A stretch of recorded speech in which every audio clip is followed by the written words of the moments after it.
por el cual se liberan electrones de un material por la acción de radiación que se denomina efecto fotoeléctrico o emisión fotoeléctrica. Y investigó un par de características que dice que para cada sustancia hay una frecuencia mínima o umbral de radiación electromagnética por debajo de la cual no se producen fotoelectrones por más intensa que sea la radiación. Y la segunda característica es que la emisión electrónica aumenta cuando se incrementa la intensidad de la radiación que incide sobre la superficie del metal, ya que hay más energía disponible para liberar electrones. Y eso fue lo que investigué yo. Perfecto, muy bien.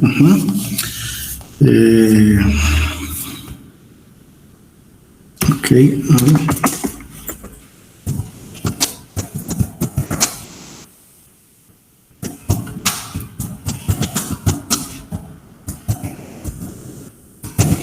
Perfecto.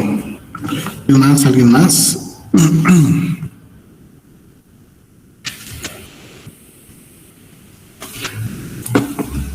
La radiación de cuerpo negro, profe.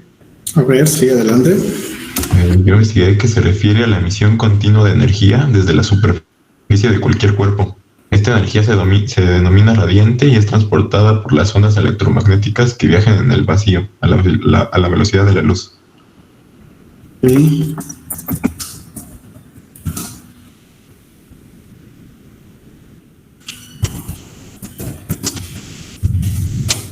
¿Qué más?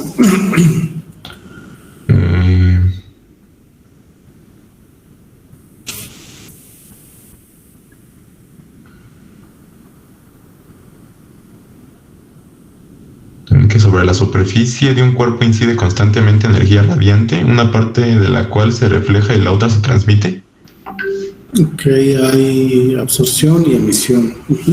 Y reflexión. Ajá. Ok, ¿qué otra característica? Bueno, de hecho pueden participar en cualquiera de los 4 temas que tengo aquí. Bueno, yo encontré de conductividad eléctrica que es la capacidad de la materia para permitir el flujo de la corriente eléctrica a través de sus partículas y que esta capacidad depende directamente de la estructura atómica y molecular del material. Igual existen como 3 tipos de conductividad, que es la del agua, la del suelo y la de los metales. Okay.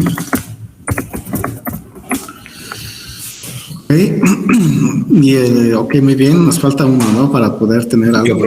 Sí, adelante, por favor. El movimiento browniano trata acerca de la actividad aleatoria contemplada en las partículas que se localizan en un ambiente fluido, ya sea gas o líquido, como consecuencia de los choques contra las moléculas que se encuentran presentes en dichos fluidos.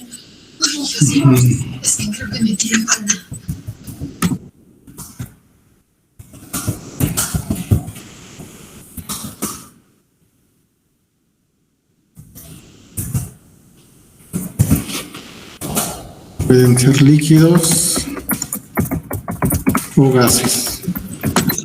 Ok, ajá, ¿qué más? ¿Qué otra componente importante?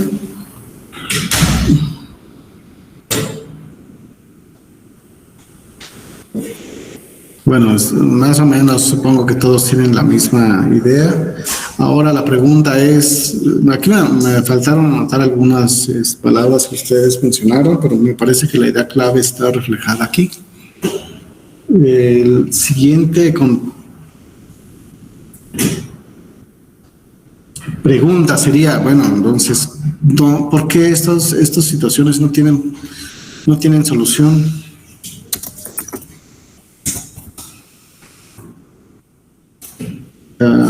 De lo que me acaban de dictar, ¿es claro que esto no tiene solución? Pues está muy claro, es obvio.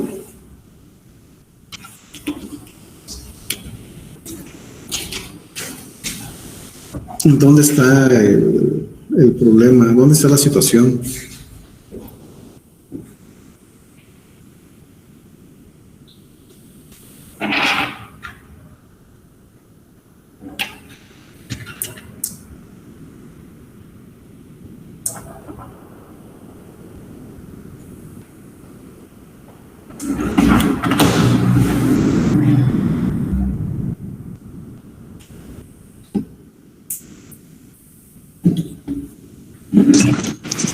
Profe, yo encontré en mi investigación.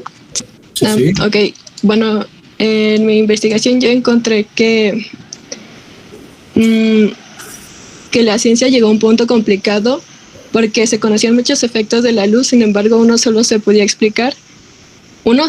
se podían explicar cuando la luz era considerada como una onda y otros se podían explicar si era considerada como una partícula. Entonces me imagino que por eso están sin una resolución en la física clásica y por eso se usó la física cuántica. Ok, sí, podría ser esa Bueno, de hecho es parte del discurso que se maneja para justificar precisamente que hay dos vertientes en la física, ¿no? Ok, muy bien, me parece bien. Sin embargo, ustedes pueden, con esta pequeña investigación que realizaron, pueden decirme de una manera más clara cuál es el punto o cuáles podrían ser los puntos importantes en que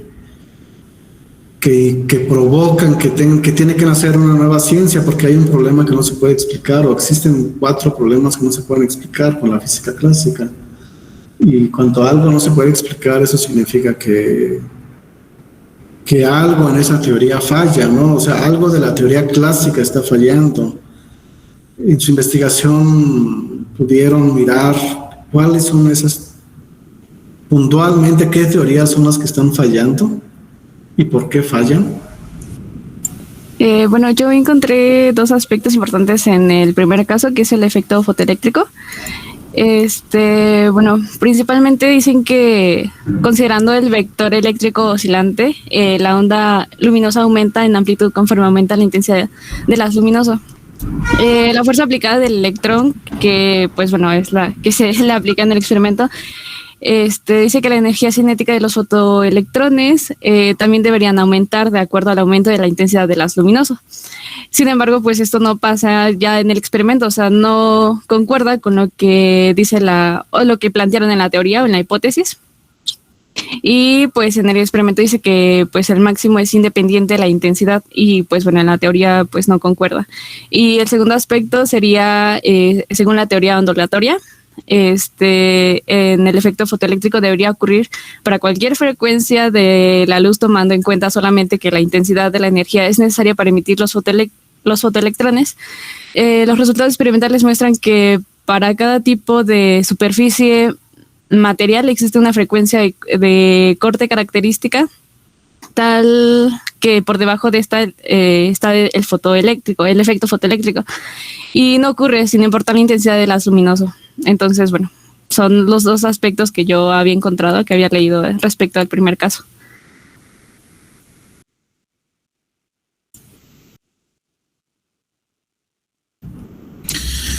Sí, muy bien, gracias. Bien, entonces, ¿alguien más quiere participar en este contexto? Su compañera lo narró muy bien, muy claro.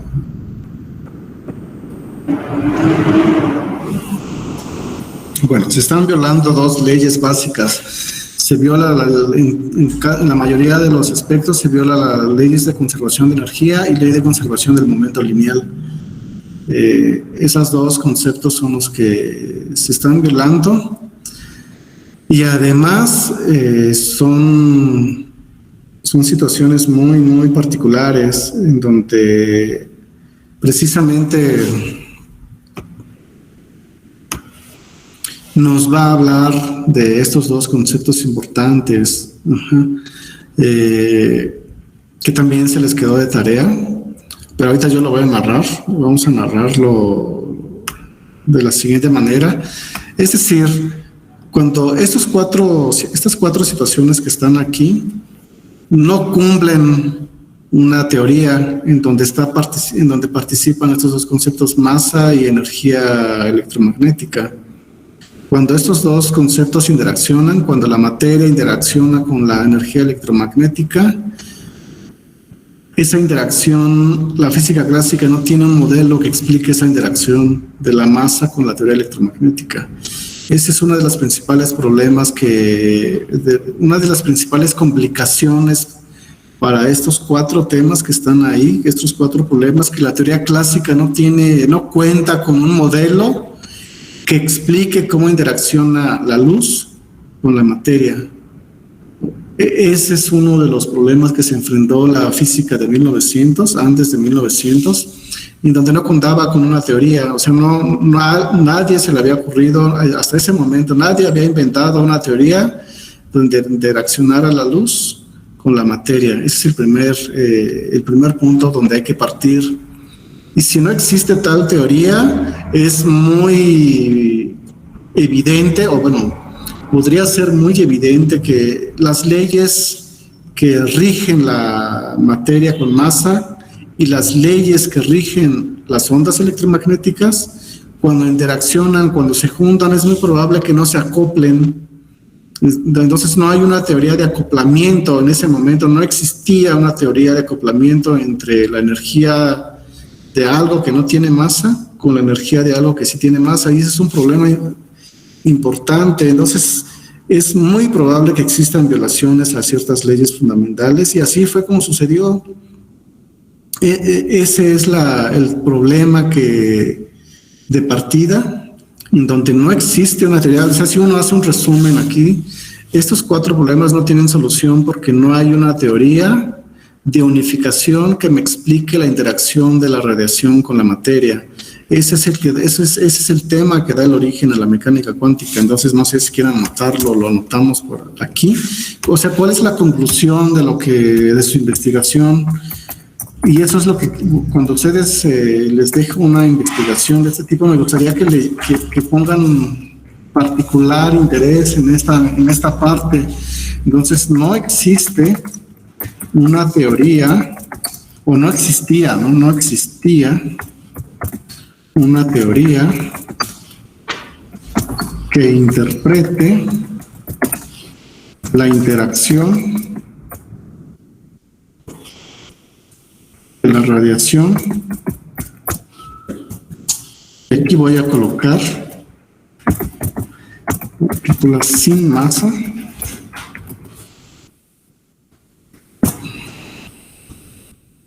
y la radiación con la materia. O sea, esa teoría no existía antes de 1900, partículas con masa. Y para muestra, vean qué tan simple es exageradamente simple. Lo voy a dibujar aquí, voy a hacer un pequeño dibujo. Ustedes juegan billar, ¿no? Entonces, bueno, conocen cuál es la técnica de jugar billar. Entonces, vamos a dibujar aquí un contenedor de esferas con masa M. Entonces, vamos a suponer que tenemos una masa tipo billar y están las partículas, están las esferas, las bolas, las pelotas, y todas tienen una masa M. Y entonces esta masa está descrita por las leyes de Newton. Las leyes de Newton. Sin embargo, si viene una partícula que no tiene masa como un rayo de luz, o sea, si viene un ras de luz sin masa, interacciona con estas esferitas, esto es lo que es el proceso por el cual se liberan los electrones. Los electrones sí tienen masa de la superficie de un metal al hacer incidir luz sobre ellos. Entonces, la luz no tiene masa. Entonces, estas tienen masa, la luz no tiene masa. Y entonces, ¿qué dice la ley de conservación del momento lineal? Ley de conservación de momento lineal. ¿Qué dice? ¿Qué dice esa ley de conservación de momento lineal? Pues dice que el momento inicial debe de ser igual al momento final, y esto a su vez es igual a la masa 1 de la partícula 1 por la velocidad 1 más la masa de la partícula 2 por la velocidad inicial de la partícula 2. Pero la luz no tiene masa. Las esferitas sí tienen masa. Entonces esto sería la masa 1 de la velocidad final de la partícula 1 más la masa 2 de la velocidad final de la partícula 2. Y entonces, esta no tiene masa. Y entonces no puedes aplicar una ley de conservación cuando las partículas no tienen masa. Este es el principal problema que se enfrentó la física clásica cuando interacciona la radiación con la materia. O sea, no existe una teoría que interprete cómo van a interaccionar estas dos partículas con masa y partículas sin masa. Esto es lo que da origen a la mecánica cuántica, a esta nueva teoría, porque le exigen a la física clásica que dé explicación a esto. Sin embargo, no existe esa explicación. Entonces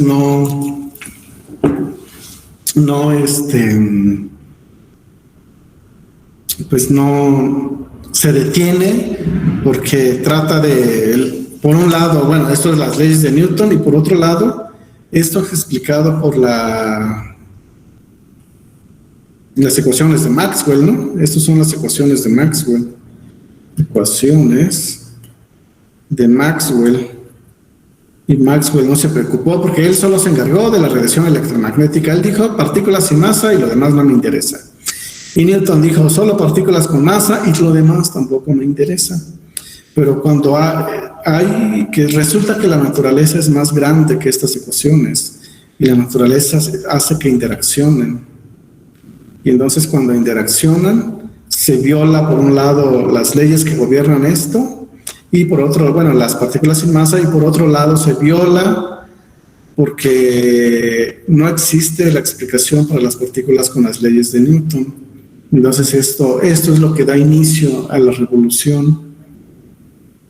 Bueno, entonces, ¿cómo se definen estos dos conceptos? Voy a tratar de narrarlo en este momento. Vamos a iniciar con la masa. La siguiente clase vamos a platicar acerca de la luz. No nos va a dar tiempo hoy para narrar ambos. Entonces, ustedes ya investigaron esto, lo dejé de tarea de investigar qué es masa, qué es luz. Entonces voy a iniciar con masa y pues voy a tratar de narrarlo de manera rápida. Entonces, luz. Ok, voy a colocar esto así.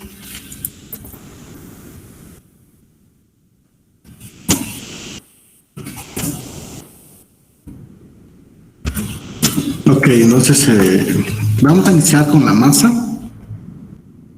porque así fue como se inició, ¿no? Bueno, masa. Vamos a dar un panorama muy general. Esto ya es parte del curso, es parte de los antecedentes, es parte de los principios que dan origen a la teoría cuántica.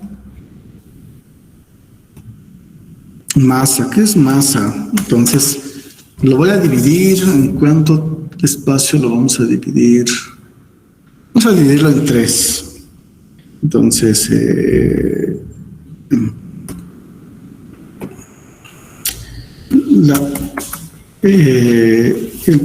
uno de los primeros conceptos de la definición de masa, de materia, de masa, pues lo dieron los filósofos, ¿no? Masa en el sentido de materia, ¿no? Voy a colocar aquí materia. Materia. Cuando uno escucha la palabra materia en nuestro cerebro, en automático aparece algo que tiene masa, ¿no? Entonces, materia, masa distinta de 0, ¿sí? Entonces, los primeros personajes desde un enfoque formal que definen qué es la materia o la masa son los filósofos griegos. Filósofos griegos. Entonces ellos son los que describen la masa. Ahorita voy a explicar muy rápido qué fue lo que dijeron. El segundo, de que lo hace de manera formal para explicar, es Newton, es Isaac Newton. Isaac Newton también define, ahorita voy a explicar qué fue lo que dijo. Él es el número 2 y yo creo que vamos a dejarlo en 4, no van a ser 4, es el 2, perdón, porque 3. Entonces, el número 2.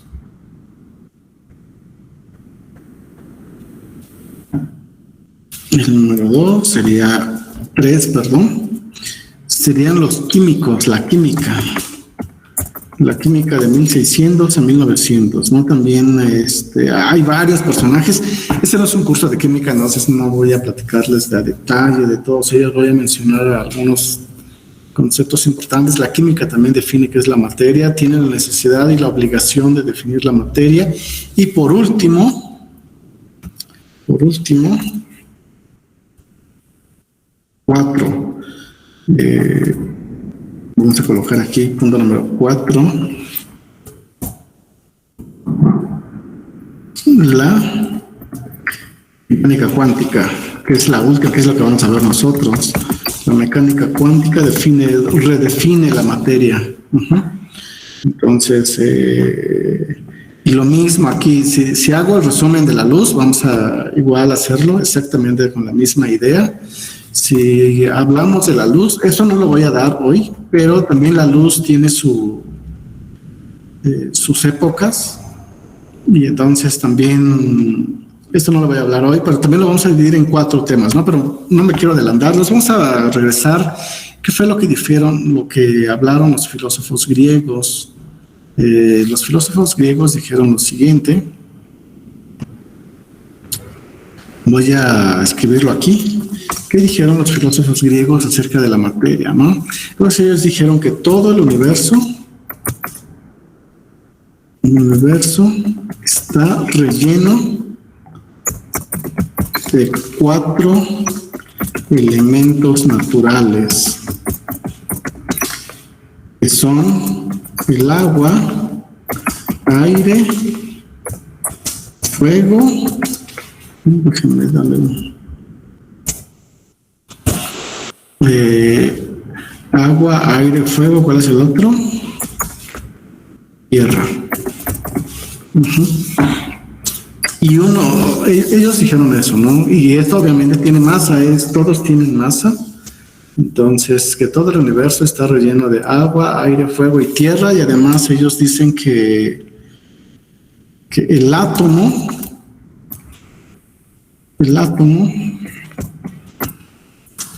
es la división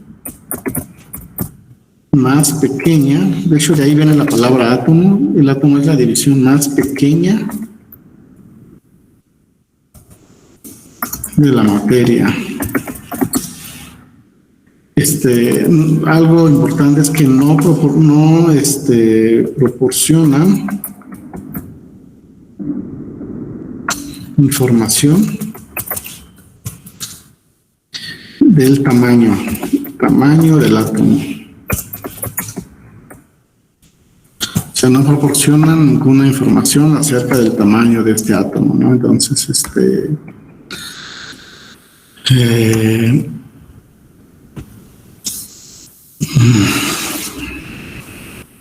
también ellos hablan de que el éter, ellos meten la palabra éter. Éter es la sustancia en la que está inmerso el universo. Todo se da gracias al éter. Entonces el éter es una sustancia, es un transparente, incoloro, insaboro, etcétera, etcétera.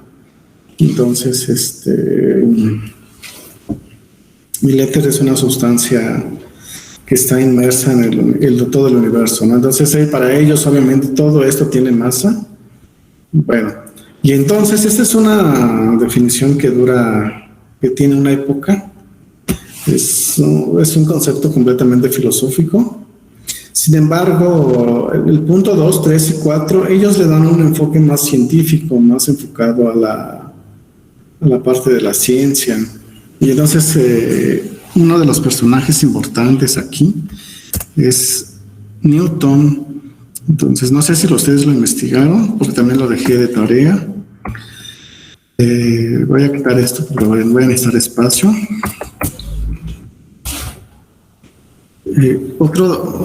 Otra definición importante es la que da Newton, Isaac Newton.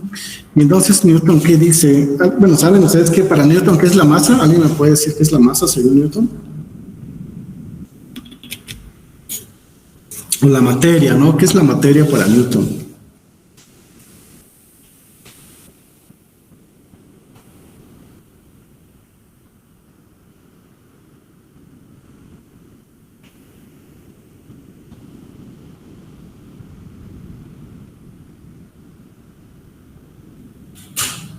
Creo que es lo que tiene todo peso y espacio, ¿no?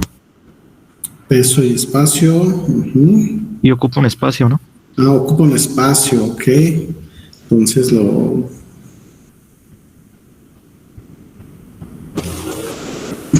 ¿qué más? Según Newton, es todo lo que ocupa un lugar en el espacio, ¿no? Es todo lo que ocupa un lugar en el espacio. ¿Qué más? ¿Qué más dijo Newton de la materia?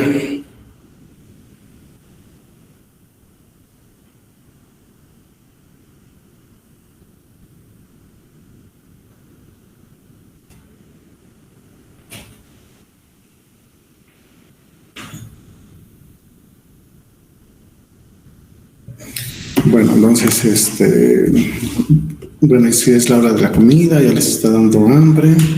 Vamos a apurarnos para terminar en unos 15 minutos, ¿vale?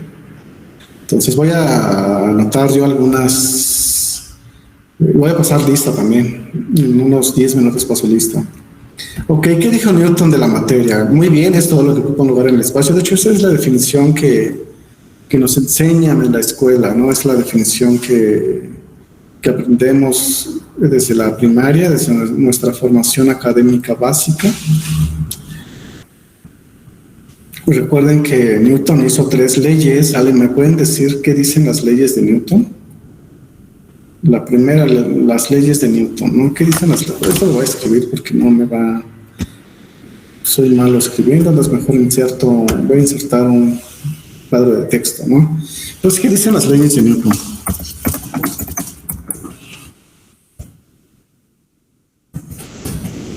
La primera. La de la inercia, ¿no? Perfecto, ¿qué dice? Todo cuerpo continúa en su estado de reposo, movimiento uniforme, en línea recta, no muy lejos de las fuerzas impresas a cambiar su posición. Todo cuerpo permanece en, no sé si lo dijiste así, pero en su estado de reposo o movimiento hasta que una fuerza externa actúe sobre él.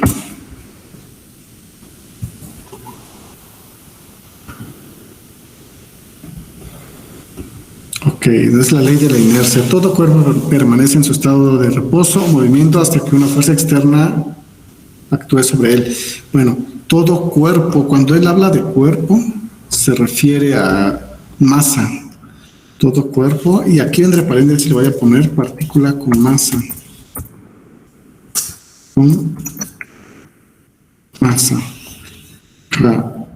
Ok.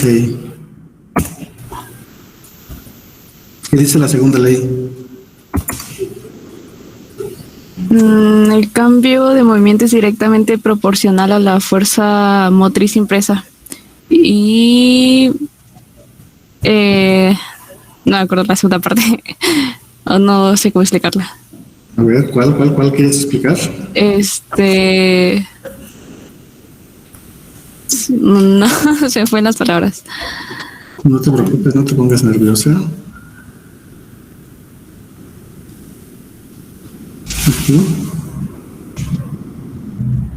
Sí, te escucho.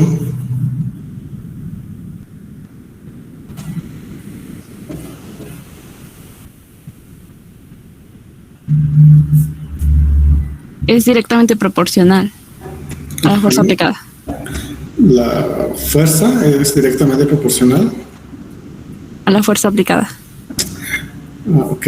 Entonces lo que quieres decir es que la fuerza es igual a la masa por la aceleración, ¿no? Luego también esto a su vez también se escribe como la fuerza es igual a la masa por la segunda derivada de la posición con respecto al tiempo al cuadrado, ¿no? Entonces esta es la ley, ¿no? Entonces en palabras, como bien lo dice su compañera, es que la fuerza es directamente proporcional a la aceleración de la partícula multiplicada por la cantidad de materia de esa partícula, ¿no? Esa es una constante. De hecho, la fuerza, y aquí es donde Newton precisamente aplica aquí es donde tiene que definir el concepto de masa. Entonces, para Newton, ¿qué es la masa desde este enfoque? Y vamos a escribirlo aquí. Me parece que aquí ya dice mi espacio, ¿no? Entonces, para Newton, la fuerza es igual a la masa por la aceleración. Estos son vectores, pero los puedo escribir en magnitud, ¿no? Entonces, si le saco magnitud a esto, entonces despejo la masa de aquí. Entonces, la masa ya en magnitud es la fuerza entre la aceleración. Y esta aceleración en particular, para él la escribió como la aceleración de la gravedad. De aquí viene que la manzana cayó, etcétera. Entonces es una fuerza constante, la fuerza de la gravedad. Y entonces, si aquí está, entonces la masa que es, esta es la definición por excelencia de Newton. Esta es la definición de la masa. Para él la masa es un cociente entre la fuerza aplicada sobre el campo que genera la Tierra, que es la fuerza de gravedad. Y entonces uno puede decir que las unidades de M, ¿cuáles son? Entonces, si hacemos un breve análisis unidimensional aquí, entonces, esto sería la fuerza, que tiene unidades de Newton, y la gravedad, que sería pues las unidades de la aceleración de la gravedad, ¿no? Que serían metros sobre segundo al cuadrado, ¿no? Pero un newton también se puede expresar como un kilogramo metros sobre segundo al cuadrado, y esto es metros sobre segundo al cuadrado, y entonces se cancela estos, y entonces las unidades de la masa simplemente van a ser el kilogramo. Entonces estas son, así es como se...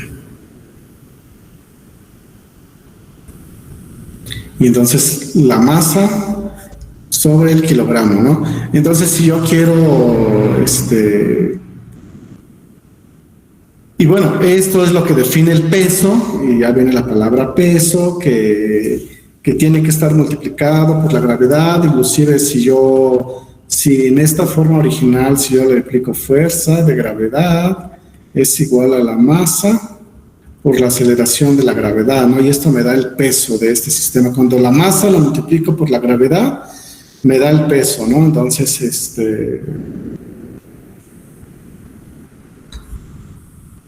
G es gravedad, no hay que perderlo de vista. G es gravedad. Y entonces esta es una de las definiciones más importantes de Newton, de que hay que, bueno, y como este es un potencial vectorial, y la masa o el kilogramo, hay un aparato para medirlo, que es ¿cómo se llama esto? Que es una báscula, ¿no? La báscula mide la cantidad de materia que tiene un cuerpo. Entonces nosotros generalmente vamos y nos pesamos y decimos, tengo 70 kilogramos, ¿no? De peso. Entonces en automático sé que eso ya está es por unidad de gravedad, ese peso que estoy diciendo. O sea, 70 gramos significa que son 70 kilogramos en esta gravedad de la Tierra, porque si yo me peso en la Luna, en Marte o otro lugar fuera del planeta Tierra, mi peso es diferente, mi cantidad de materia va variando, porque la fuerza que me jala hacia la Tierra es diferente. Está variando. Y bueno, ¿y qué dice la tercera ley de Newton? Pues ya que estamos con las leyes, ¿no? Ya con esto. ¿Qué dice la tercera ley de Newton? Toda acción corresponde a una reacción, ¿no? Ok. Con igual fuerza, dirección y magnitud, pero de sentido contrario. Ok, perfecto, muy bien. Creo que es así. Y no solo eso, bueno, ahorita quiero hacer esa anotación, lo que dijo su compañero.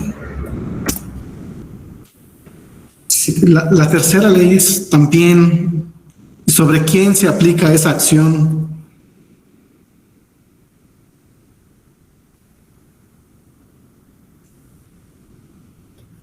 Pues se aplica sobre algo que se llama masa. Entonces hay una fuerza de acción sobre esta masa y hay otra fuerza sobre esta masa, ¿no? Entonces a toda acción corresponde una reacción, ¿no? Entonces si tengo una fuerza que está en esta dirección, la fuerza de gravedad se opone, entonces es una fuerza de acción-reacción. Si estoy viajando en esta dirección, a la izquierda, el aire es una fuerza que va en la dirección opuesta y se opone a mi movimiento. Entonces el aire reacciona de manera opuesta al movimiento que yo estoy generando. Y así podemos continuar con esta dinámica de acción y reacción. Pero todo esto, o sea, el punto común aquí es que todo se aplica sobre una masa, o sea, se aplica sobre M, sobre una partícula. La segunda ley se aplica sobre una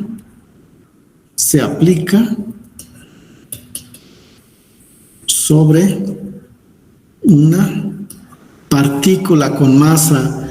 La primera ley se aplica sobre una partícula con masa. Entonces las leyes de Newton son sobre objetos materiales.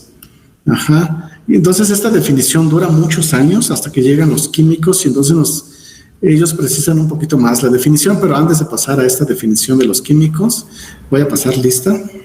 Vamos a pasar lista.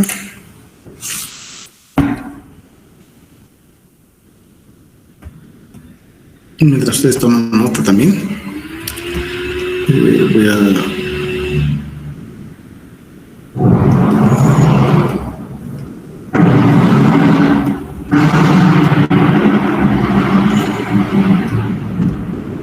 Ok.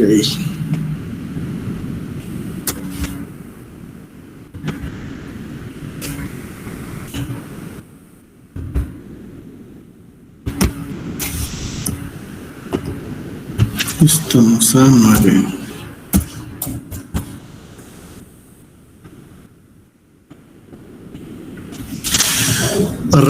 Ratia Franco Andrea.